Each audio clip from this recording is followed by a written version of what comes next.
Hello, tu ni Keima channel vejo si na bon win liam na hi kit no win hi Keima channel la hi tu ni video hi ani na hi na aban le hi Keima channel hi cookie channel part 2 ti ding hi in aban le hi wa cookie channel la nen do mobile la iti reaction bolding ham ti nen do chu cookie channel la chu anaki don but thầy lâu phát na chú tua hi chỉ cái mà chân nó lại hung cái sun zom mà hi in hi chỉ hồi tại na ven lăng aban lệ it sim ding ham mobile la ko na it ball ding ham ti in sei de wa hi in aban lệ hi chỉ mobile la hi chạy tiếng ngol lệ computer ang it ball ding ham ti in sei de wa hi na hi chỉ mobile reaction mobile la bolding hi asim na dinga hi nang injong mobile ni na nei nga hi mobile ni na nei lo wa hi le camera khat le mobile khat na nei nga hi hi chi chu hi lo wa le chun na boy ding hi mobile khat si sa nei khat nai le chun editing phat le na boy ding hi editing kiti chu aji chu reaction kiti ting le khat naung chu nang ong na do nga hi in aban ting le iti saying na screen khat rong chu na react ball na ding pa chu reaction na ball na ding pa chu khat rong ai itiam khana nangin keima hi ka mobile front camera a hoi le nai na ti ai le chun ai chong chu a ball dan in sei de wa in mobile khat si ai thei ding ai chi chu ai le na ai wanga chu ka suggest chu chi mobile khat si sa chu na ball ai le iza kai ling zo lo ding ai fu zo lo ding na eta chu na dei banga na ball thei lo ding ai hi chi na dei banga na ball thei na ding a chu mobile ni ngai mobile khat na chu hoi ta an ki sut ngai ai aji chu to a hi ken reaction bowling e ting ka tin kamai si hi focus bowling ka tin hi chalai ya pa na chalai chan bo hi do han nang hele ka khut na iti reaction ka ball ham ai lo iti ka cha ham iti ka nui ham iti ka ham ichi ka action pen cho lo ai le ari action meaning chu thei lo ding a hi na ni ja a chu a bailam pen le aban le effective pen chu mobile ni na nei ngai mobile ni na nei ai le khana na ki su thei khat chu na screen na record zo ting le ipi na vet ham ti chu ne editing ting le i chu mi pi vet dinga na ta do ring aban le na reaction chu to akitu ngai a hi na i chu iti ki ball ham ti na het no mai le hi video na vele chon hi chi wa ko na hi in sei de wa hi in to hi mobile la lut no hiten mobile la ko na cho ipi software a ko na sema reaction no cho iti ki bolam ti cho in sei de wa hi in hi chi ma sanga cho thil khat ga sai leng phat ma sa nin do ho YouTube channel sem na ding ai ipi topic pe na ki lut han lang ai lo wai le YouTube channel hi ipi hi za ipi a phat chom na ma ai lo wai le professional ta hi ta chu ni hol na man thei lo ham ti hol nen dong ven hi cho chu hi chi video ki chai tiang le next video pa ong ki siam ding a hi na next video pa hong ki siam ding aban le ipp topic mangcha YouTube channel siam ding am ipp topic ki manghan lang hele nga success thei dem ti ho jong chu in sei de wa hi in na vet no mai le hi chi ku ki channel hi chi Keima channel hi katina na Keima channel anaki subscribe min lang like an bol lang share an bol ji in ti chu kan sei nom hin tin subscribe na ki bol ting la ko ma bell icon chana mi la chun hi chi Keima channel la hi video hi jong le atha ong ki upload cheng le nang in jong hi chi notification chu na mu ding hi chi notification chu na mu ting le hi chi dung zu ya chu ban cha na na vet to jing thei a hi ti chu ka ga sei thei hin tin tu nia hi mobile reaction channel ka sim no min hi je a chu et ki bolding ham ti nen dong ven hi chi chu in sai de wa hi in tu hin hi chi mobile screen na lut no hitin mobile screen ko na chu in kel deu et bolding ham na ti chu in sai deu ai tai to hi ken hi chalaya hi camera khat ka set na aban la hi chi ka mobile la ko na hi hi chi to anoya hi chi video pen hi hi chi kan hi chalaya ka mobile ka play ya aban la ka mobile hi screen record na ka record na aban la hi chi screen record chu to screen anoya hi chalaya hi kan koi hi in hi chu et sim de hon video ni ta cho ang na he them ding ba chu ka video screen khat aban le hi chiwa ken ka record na screen khat hi in chi chu et edit bolding ham ti chu hi chalaya hi in sei de wa hi in to hi a recording dan chu hi ta na bolding ai na hi chalaya khat camera khat na fit ta aban le chalaya nang na ko na mobile a screen a chu et record bolding ham ti chu AZ recorder kiti khat om ni chu na recording ATM khana MI ho na cha ai la chun MI a chu Redmi ho a chu screen recorder mong sa a hi na ma a company na pi a hi in hi chu pa chu na za thai hi in ban lai chu wa chu in internal system sound bo chu na recording a hi na twin ga velo hen chilaya hi ken khat kanein Amy film khat mithun jang paule anunga no alam now jolhing film ma chana he chi chu ga ve within anavelo hen aban le et edit bolding ham tiong in sei deu he chi chu mobile la kan ve sa ki ding hi in tuin he chi chu anavelo hen he chi asun mangai a he chi asun mangai in asun mang na vet de nche amang hi cho anh ấy cả xã dập dập kít là chạy acting cái thế bà thi mày à mày ấy mi là hay acting thiêm thiêm ya cái trái mà xã bằng diều à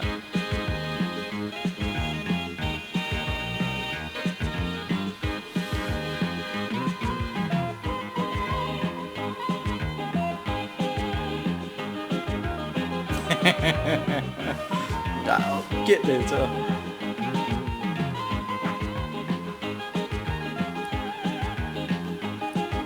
nói lần bao vậy đua mày các bạn nói như thế ấy tận đúng không cái toài xì long hảo mình sao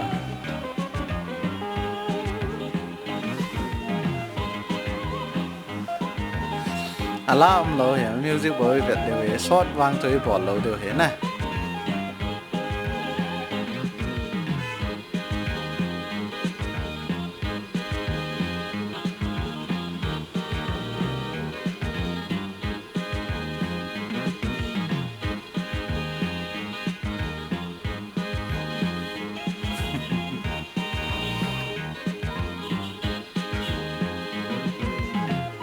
sang lại film ở chỗ chỉ tao bằng ai thieng lô ấy na, hay cho VCR cái cảm gì VCR cái record này chứ, tôi lại video cho thieng sẽ ta na, mà sang lại chỗ chỉ tao bằng em, người ta nói là vẫn god cái ta.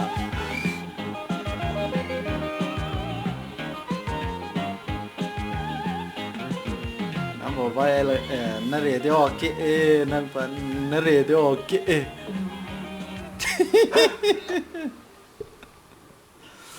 He chi cho hi in na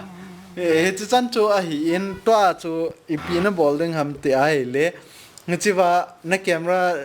na record pa to ngi la ya mobile la screen na record pa hi a file ni a chu hi chi lai mobile nan pu lut ding he mobile nan pu lut ting le Ken Master is a de tu ni ai na Ken Master phat ma saung chu green screen sim dan cookie channel a chu na sei ta wen a hin la cookie channel cho ke su zom thei lo ja chu tu ni ai chi keima channel a hi in sei de wa hi in he chi mobile sunga hi a file ni chu na koi khom ding he na koi khom jo ting le to ai Ken Master chu hon diu Ken Master a chu edit bolding ham ti chu to hi evet kit deu hi evet jo ting mo le hoina sa ai chi ku kit kema channel le hoina sa ai le light ana ball in lang share ana ball chi in ti chu kan sei nom hin tin to hi ekhat mobile screen ana lut no hitin vele chun hi chawa hi a screen record da ding ka ti hi chi X recorder rong hena za theu hi in ai lo vai le chawang hi Gain Master hi chi te ni software mang cha a hi tu ni a hi in sei dewa hi in hi chi pa hi to ang hi ken ka screen hi chi software mang cha a hi na hi chi pa X recorder pa hi manga hi chi screen hi kan record na hi in hi chi pa hi vele chon to a hi hi chi movie o chon na recording ting le na movie ppn ham chon nangin na play ding na play jo ting le hi ta chon na vet ding ha play ding dan rong na hi lo wai le chlai khari ga ai kha le chlai hi khat nga chi leo hen adan cho nangin hi chi to bang khat hi na vet no ma rong le hi ta he na play ding hi na khongai tang hi chlai hi ta na play ding aban le hi chi wa ko na hi reaction na pi the na hi ta hi chi a hi in a hin la hi chi tu ni ai sei no mu chu hi chi a hi poina hi chi a hi poin a hin la a recording dan chu hal khat i sei yo hi in to a hi khana chon na chi yo tin me chi lai i chi zo tiang le i chi lai Gain Master i hon deu hi na Gain Master na hon tiang le to a hi hi chi lai ai khat pen hi na mi kit ding hi na mu thei deu ham chi pai na mi ding ai na chi pai na mi zo tiang le option khat hung kit be tai tai hung kit ding hi in am ban le 16:9 hi select deu hi 16:9 is select lo han a screen to 16:9 na hung ding ai na 16:9 na hung ding hin a hung zo ting le to a hi pi bol de ham te ai le media input i bol de hi na ichin na ting a chu e chala ya nangin hoilai pe na video chu na sefam ichi chu nala ding hi chi chu nala ma sat pen ding tu hin a vet sa nan he chalai cheutin hichito hichipai ga select mo hitin okay che ga play le han hiche hi in aban le to hi chalai na me ding hi na hichipa hi khat pa cho hi ain le hichipa hi asele ai khat po in hichipa hi mobile la hi ai khat support lo dan hi in spy import na bol tai tiu te che import na bol ting le nangin na dei pen khat chu he ta he na select tai tiu te tai na select ngai le to hi ama sanga hi video khat na koi ngai cho na koi ngai a hi in a hin la hi chi video pen chu a support lo za a chu tu ni a hi chi chu I khat lo deu video dang import dan I ga sei deu ai tai a ji chu kan enjoy kan vet sa computer a kan vet sa a hi in ban le to a hi a Gain Master a hi chi edit ding dan pen chu I sei yo a hi in na I chi chu a video na support lo ja chu hi che ama sanga video ki play ding pen hi a chom khat koi deu a hi tai na a chom khat koi deu ai chalaya hi tin boloi tin hi chel khat kai tin phana sa ta le chi select bol lang aban le kat I bol le we chi aji chu hi chanchana sau chu kidai lo ai na ai ja a chu hi chalang hi kat no hi tin aban la khat kai tin phan te na ti tiang le chi chan ni patan te na ti tiang le lang khat rong na kat ding ai to ai vele chon chom cha ta chu video na e chi chom cha he ta in example bo kan vet sa he na heta na koi zo tiang le hi chalai media hi na chi lo ring ai ta hi chalai na chi lo ring ai ta na chalai pa na chi lo ring to hi layer na chi ring hi chalai layer hi na layer ki ti pa na chi ding layer na chi zo tiang le chalai ko vele chon chawa media khat na le chalai achung pen pa na click ding he na click ding le to hi chalai chewa chi video pa select mo le unsupported file format ke ti a format adi lo ja chi support lo hi in is a chu na ho henga ngai dang kan thumin chi chu hi lovin a chom hat ga law tin hi chi nu chewa khat hi ga la lo han chewa encoded warning na chi nala ta cho chi nala tai tu te nala ai le to hi chi al khat hi no hitin chi to ki to cha na ho hin deu ban le chi lang awal lang hi ki kat ding ai tai na ta hi ding ai tai ni chi adan cho anoya na koi nom ta cho chi anoya na koi no mai le hi chen na no mai le na su niau the hi na ni chila ya ho vele chon option khat hon na le chi option ko ni chi ba ko na ho ta hi na su niau the hi na no mai le na le tai na su ne wa anoya na koi the hi in a hin la hi chi adung langa ja a hi chi za dau ten adang khat ga lau te video dang khat support deu khat na chi khat hi lau ten hi ten ko yu te example la kan vet sa hi in nang hon ip video na koi no man chi dung ju ya cho na koi the hi na he tai koi in lang na koi zo tiang le hi chi ai khat pa hi a video pa hi ga mi den le chon hi ta hin thei ding ang om vet hi ta cho ong ki hin tin tiang le pa hi vel chon chi thingke am ta chana le eta ho mai ta in aban le to hi ip wa nam tel a frame koi deu hi aji chu hi ta ho i vet nai le kilom lo hi na ja cha frame koi deu a frame koi na dinga chu chlai layer ma na che kiting hi layer an che zo ting le to a hi chlai a ho brush lim khat na le che brush lim hu na mi ding hi na mi zo ting le hi chwa hi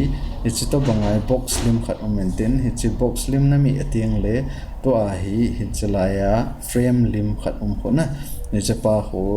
na mi ding hi na mi zo ting le to a hi chipai anoya hi chlaya hi a frame ta chana le chi hi ta in hi chwa hi ipm avet sa te le to hi hetian ga kai le chon a frame khat hung ta vet ta se na le che frame hung hi in chwai set de we na le ta hi select ball lang hi chong hi na no ma le resize na ball the hi ta hi ko yo hi tin ta hi ko zo tiang le to hi a boulder khat ta chana le a ban le chpai su saw deu a chai chani kai deu ban le chi lang khat rong a chai chani kai deu hi to hi ga velo hen ampula patna ga velo hen nale eta ho mai ta eta ho I khat thaya hi in nangin na video a chui pi na sai ham ai lawai le chalangai pi na sai ham chi chu nang thu ai na eta chu ding hi chi chu hal khat example la mobile la ko na iti reaction bolding ham ti iga sei theina ai edit ding dan I sei chu hi in a hin la nangin itiam khana hi chlai I sei na chung vai ne he them lo ma jong le nen ki do ki thei hi na nen ki do ki theu ban le hi chi tung ju ya cho explain in bol ki do hi ti chu hi chi chu gain master a ko na iti edit bolding ham ne video khat video ni video thum ta bang ta cho na hi chi ba video pa hi le nangin na ki sut na pa cho hi ya ban le hi chi ba hi a second pa hi a hi ai le nangin na vet chu ip film ham ai lo le ip video na vet ham hi chi chu hi ya ban la athum na hi ai le chun a frame ding a iga se mo chuna ni chi a frame ding pa hi nangin na no ma hi le a color jong na khial the hi chelaya ko na chi a na chi ba hi a color ja chom hi na hi chi ba ko na hi na dei pen na khial the na no ma le a frame cha sanding na ti ang le hi ta hi na select jo ting le to hi hi ta hi kai le chan asana ding hi na hi ta chu na ki bol the hi chi chu hal khat edit ding dan iga sei theu hin tin itiam khatna hi chi sanga hoi zo na boina au mai chi sanga hoi zo in semina diwa ong le hi chong chu in sem kit de wa hi na hi chi chan chu mobile la iti edit bolding ham ti chu kain hil the hin tin itiam khatna ne he thiam lo le nen ki do kit thei wa hi hi chi chan chu tu nia